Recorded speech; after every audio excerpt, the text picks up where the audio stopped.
Assalamualaikum warahmatullahi wabarakatuh. Alhamdulillahi rabbil alamin.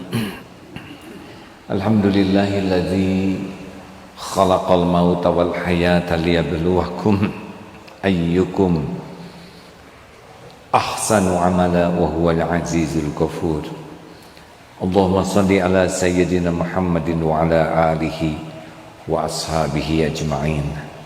Ya Allah, Allahumma arinal haqqa haqqan warzuqna ittiba'ah wa arinal batila batilan warzuqna ijtinabah. Allahumma iftah lana hikmataka wansur alaina rahmataka ya dzal jalali wal ikram. Allahumma a'inna ala zikrik wa syukrik wa husni ibadatik. Taqabbal minna ya arhamar rahimin. Ya Allah, tampakkan yang hak itu nyata hak dan berikan kemampuan bagi kami untuk menapakinya, memperjuangkannya, dan tampakkan yang batil itu nyata kebatilannya ya Allah, dan mampukan kami untuk menjauhinya, menyingkirkan kebatilan. Taqabbal minna ya Allah, kabulkan ya arhamar rahimin. Amin ya rabbal alamin. Jangan lupa untuk doa itu, hadirin. Itu doa dari Umar bin Khattab. Hadisnya diriwayatkan oleh Imam Ahmad. Intinya adalah supaya kita tidak remang-remang melihat kebenaran, untuk kita jalanin, untuk kita amalkan. Kalau kebenaran itu nyata, maka kita mudah dalam berpikir, mudah dalam berucap, mudah pula dalam mengamalkan kebenaran itu. Dan itu yang kita perjuangkan, kita pegang sampai akhir hayat kita. Dan kalau nyata yang batil itu jelas kebatilannya, bahayanya, maka kita pun lebih mudah untuk menghindarinya, lebih mudah untuk menyikapinya, lebih mudah untuk konsisten menyingkirkan kebatilan pada diri kita, dan juga membuat orang lain selamat dari kebatilan yang ada. Mudah bagi Allah menampakkan yang hak dan yang batil. Hadirin, hari ini saya akan membacakan sebuah hadis sahih Muslim, Bukhari, Muslim, riwayat para ulama hadis lainnya. Dari Bukhari nomor 6009 dalam kitab Adabul Mufrad, hadis riwayat Muslim, riwayat Ahmad, Abu Daud. Jadi hadis ini benar-benar bisa jadi bahan pegangan kita. Dari Abdullah bin Mas'ud, qala Rasulullah sallallahu alaihi wasallam, bersabda Rasulullah sallallahu alaihi wasallam, alaikum bisidqi, berlaku jujurlah kalian, hendaklah kalian selalu berlaku jujur. Alaikum bisidqi fa inna sidqa yahdi ilal bir, karena dan kebaikan, fa inna sidqa yahdi ilal bir, dan kebaikan itu kejujuran, karena kejujuran itu yahdi ilal bir, hendaklah kalian jujur karena kejujuran itu mengantarkan kepada kebaikan. Ini penting sekali ya. Wa ma yaj'alu rajulu yasduku yataharras sidqa, dan yahdi ilal jannah wa inna birra yahdi ilal jannah. Begini, hendaklah kalian jujur karena jujur mengantarkan kepada kebaikan, dan kebaikan mengantarkan kepada sorga. Itu rutenya ya, jujur. Dari kejujuranlah orang-orang itu bisa berbuat aneka macam kebaikan, dan aneka macam kebaikan ini yang mengantarkan kita kepada sorga. Dan orang-orang yang senantiasa berlaku jujur dan tetap memilih jujur hatta yuktaba indallah siddiqan. Jadi maka Allah akan dicatat di sisi Allah sebagai seorang yang sidik. Sidik ini kalau di dalam doa an'amta alaihim itu ada 4 orang yang diberi nikmat. 1 nabiyyin, yang kedua siddiqin, yang ketiga syuhada, dan yang keempat solihin. Padahal Ustaz, ini surat apa, ayat berapa? Nah tolong maaf ya. Jadi luar biasa derajat orang yang sidikin ini ya, Abu Bakar As-Siddiq. Yang sidik ini adalah yang benar hidupnya, pikirannya benar, cita-citanya benar, perkataannya benar, sikapnya benar, hatinya benar. Sama antara perkataan, perbuatan, dan hatinya. Ini adalah derajat yang sangat mulia. Kalau orang senantiasa berusaha lurus dalam kebenaran, maka aneka kebaikan akan lebih mudah dia lakukan. Demi Allah, kebaikan demi kebaikan itu akan dimudahkan Allah bagi orang yang jujur. Dan dari kebaikan itulah mendatangkan rahmat Allah yang membuat dia jadi ahli surga. Selanjutnya, wa iyyakum wal kadhib. Dan jauhilah oleh kalian dusta, berbuat dusta, wal kadhib. Kenapa? Wa iyyakum wal kadhib.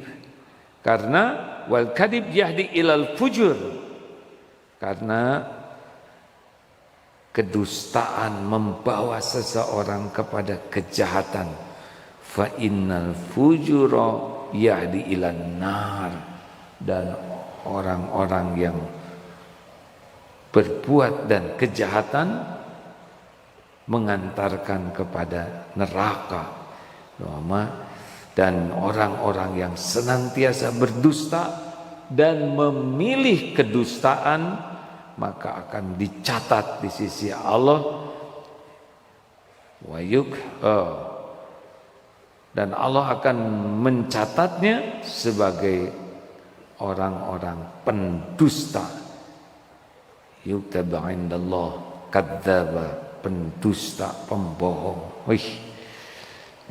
Saudara sudah tahu kan, ada orang beriman dan ada orang munafik. Kalau munafik itu cirinya bicara bohong, berjanji tidak ditepati, diberi amanah, dia khianat.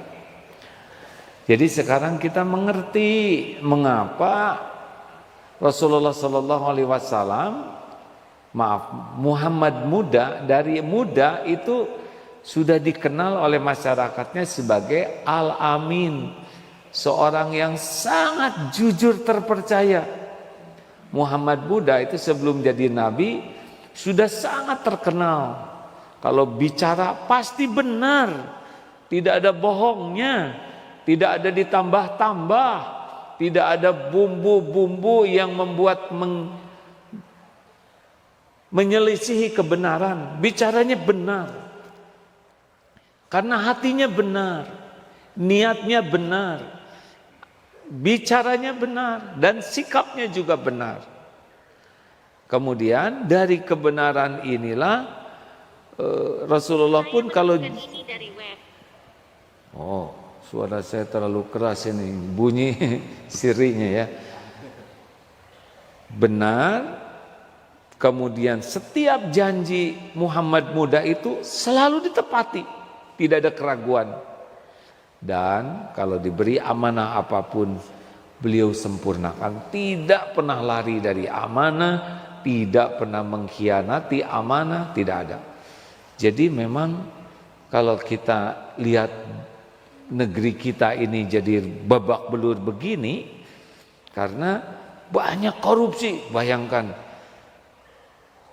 bingkisan atau apa untuk rakyat yang paling miskin, yang susah, tetap dicuri. Ini kejahatan qalbun mayit ya, orang yang hatinya mati itu. Bayangkan untuk sembako orang miskin saja dicuri. Ini tidak jujur, dan banyak korupsi dan berbagai ketidakjujuran. Ya kita bisa lihat negara kita sulit sekali untuk bisa berkah karena memang masih banyak ketidakjujuran. Jujur ini ada yang jujur karena Allah, ada yang karena jujur memang kepribadian. Kalau kita dengan iman jujurnya karena Allah jadi amal soleh. Tapi banyak orang yang tidak punya iman atau belum beriman tapi jujur, itu juga banyak pertolongan Allah bagi orang yang jujur tersebut. Negara-negara yang memegang teguh kejujuran beda sekali. Kenapa? Karena jujur itu adalah fondasinya. Kalau jujur sudah rusak, udah kesananya itu berbagai keburukan, kejahatan dan kejelekan akan terjadi. Tapi kalau orang jujur dan jujurnya ini asli, bukan jujur acting ya, ini kesananya tuh mudah berbuat kebaikan. Begini hadirin, kalau jujurnya karena Allah ya, karena ada yang jujur ingin dapat penghargaan, enggak lah, buat apa penghargaan? Jujur supaya dagangan laku, buat apa? Terlalu remeh. Kejujuran yang sangat mulia tersebut hanya untuk uang, hanya untuk jabatan, hanya untuk popularitas. Dan saya yakin orang-orang yang jujur itu tidak lagi silau kepada duniawi. Orang-orang yang biasanya tidak jujur itu para pecinta duniawi ya, pecinta nafsu, pecinta syahwat, pecinta ya dunia ini. Ketamakan itu membuat tidak jujur. Baik. Jadi rutenya jelas ya. Kalau kita ingin jadi ahli sorga, kita harus jadi muhsinin, orang-orang yang senang sekali berbuat kebaikan. Dan kita tidak bisa jadi orang yang ihsan kecuali diawali dengan sifat sidik ini. Orang yang benar, yang jujur. Nah, itu rute ini harus tahu. Jadi siapapun di antara kita yang ingin jadi pulang ke sorga, maka ke sorga itu dengan rahmat Allah. Rahmat atau Allah itu qarib, dekat dengan muhsinin, orang yang senang berbuat kebaikan dan tidak bisa berbuat baik kecuali diawali dengan kejujuran. Kalau ini jujurnya nggak ada nih, maka kebaikan-kebaikan yang dibuat juga biasanya kebaikan casing. Artinya orang yang tidak jujur ini kalaupun berbuat baik, perbuatan baiknya itu jadi keburukan. Kenapa? Karena berbuat baiknya juga untuk menutupi kedustaannya. Jadi jangan heran ada koruptor dermawan ya.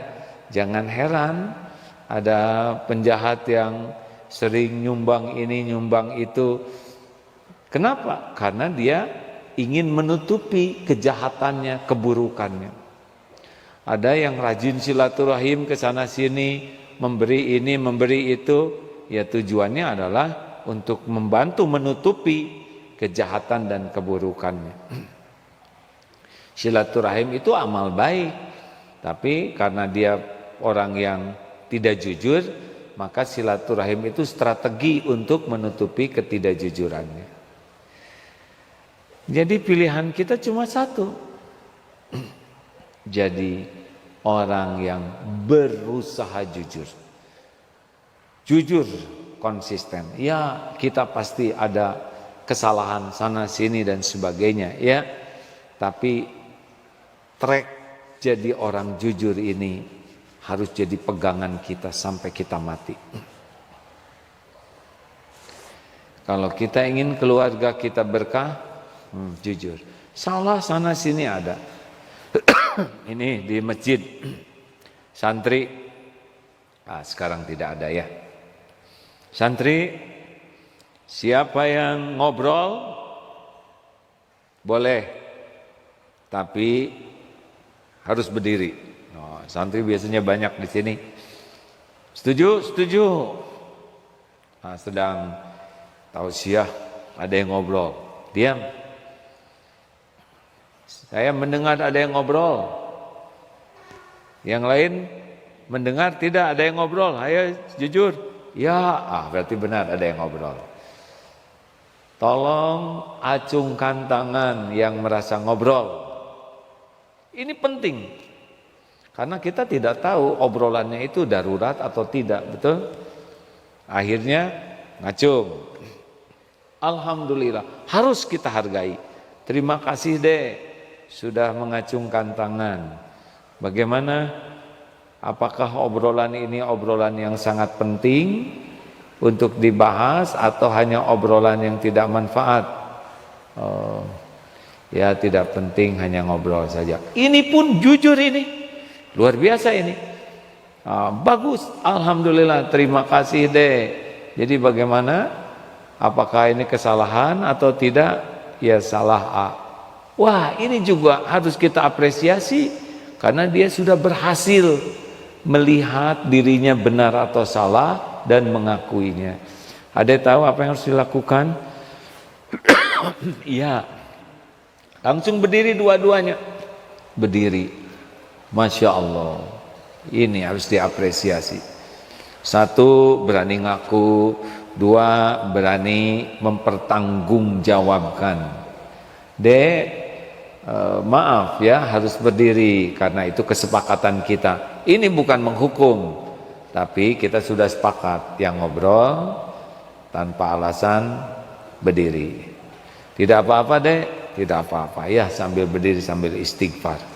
Tegak itu apa tuh hukuman dalam, bukan hukuman lah, tegak aturan ya, tanpa harus kemarahan. Sepertinya ada pelajaran yang sangat berharga, yaitu bagaimana orang bisa jujur melihat dirinya, bisa mengakui kesalahannya, bisa minta maaf, bisa bertanggung jawab, mempertanggungjawabkan. Ini bibit-bibit bagus. Kita mustahil tanpa kesalahan, pasti aja ada salah. Tapi, ada tapinya. Jujur atau tidak ketika kita dituntut mempertanggungjawabkannya. Saya banyak dosa nih, apa perlu saya jujur? Kata jangan, tunggu dulu. Kalau ditutupi oleh Allah dosa kita dan tidak berkaitan dengan hablum minan nas, tobat. Tapi saya mencuri dan gak ada yang tahu, cuma Allah yang tahu. Itu berkaitan dengan hak orang, kembalikan. Nah, hadirin sekalian, waduh, saya juga banyak dosa nih. Apa perlu saya buka masa lalu saya? Jangan. Kalau ditutupi oleh Allah, tobat. Ya, tapi kalau berkaitan dengan hak-hak orang dan dituntut untuk memenuhi hak tersebut, lakukan. Nah, hadirin sekalian, baik, kita lanjutkan. Orang jujur dan orang tidak jujur, kira-kira mana yang tenang? Yang jujur, yang tidak jujur? Orang jujur itu disukai Allah. Orang jujur itu disukai Allah. Kalau jujurnya ikhlas, Allah ngasih ketenangan di sini.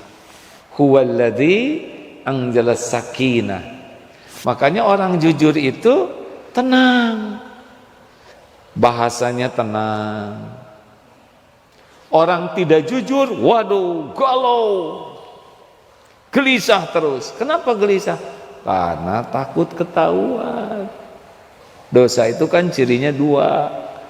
Satu galau, dua takut ketahuan oleh orang lain. Walaupun makanan enak nggak ketelen, walaupun rumah megah dan indah tidak akan ternikmati, walaupun harta melimpah nggak ada. Orang kalau sudah dicabut ketenangan hatinya, udah nggak bisa menikmati apapun, sehebat apapun casing duniawi yang Allah berikan. Jadi jangan bercita-cita bahagia bagi orang yang tidak jujur, tidak ada. Karena dia akan terus dihantui oleh ketidakjujuran. Kesimpulan awal, ingin bahagia, jadilah orang yang sidik, jujur. Jangan pernah bercita-cita bahagia orang-orang yang tidak jujur, tidak bisa. Walaupun tidak ketahuan, Allah kan tahu.